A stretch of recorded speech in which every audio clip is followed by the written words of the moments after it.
पिछले 2 वीडियो में हमने जाना कि सनातन धर्म क्या है और सनातन धर्म की शुरुआत कैसे हुई। लेकिन एक गूढ़ प्रश्न अभी शेष है। वेद केवल मंत्रों का संग्रह है या जीवन को चलाने वाला कोई रहस्य? आज स्टोरी नैरेवो पर हम जानेंगे वेदों के भीतर छिपा कर्म सिद्धांत, वो नियम जो पूरे ब्रह्मांड को संतुलन में रखता है। वेद और कर्म का संबंध। वेद कहते हैं ये संसार ऋत के नियम से चलता है। ऋत यानी प्रकृति और कर्म का संतुलन। जो हम करते हैं वही लौटकर हमारे जीवन को गढ़ता है। यही है कर्म सिद्धांत। ऋग्वेद, कर्म और ब्रह्मांड।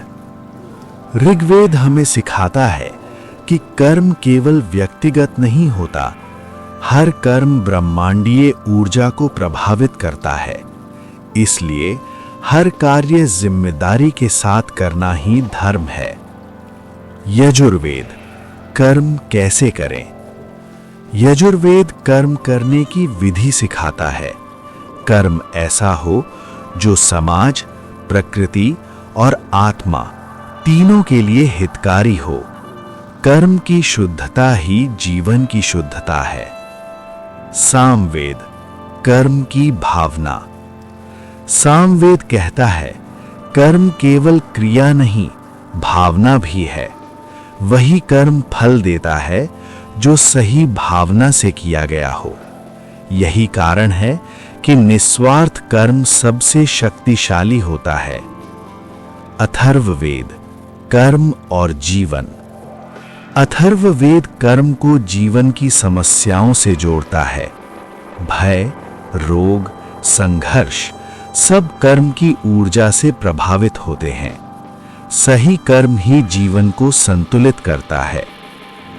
क्या भाग्य बदला जा सकता है? वेद स्पष्ट कहते हैं प्रारब्ध भोगना पड़ता है, लेकिन भविष्य क्रियमाण कर्म से बनता है। यानी इंसान कभी मजबूर नहीं है। जब कर्म वेदों की समझ से किया जाए तो वही मोक्ष की ओर पहला कदम बनता है। अगले वीडियो में हम जानेंगे उपनिषद आत्मा और मोक्ष के बारे में क्या कहते हैं। स्टोरी नैरेवो को सब्सक्राइब करें।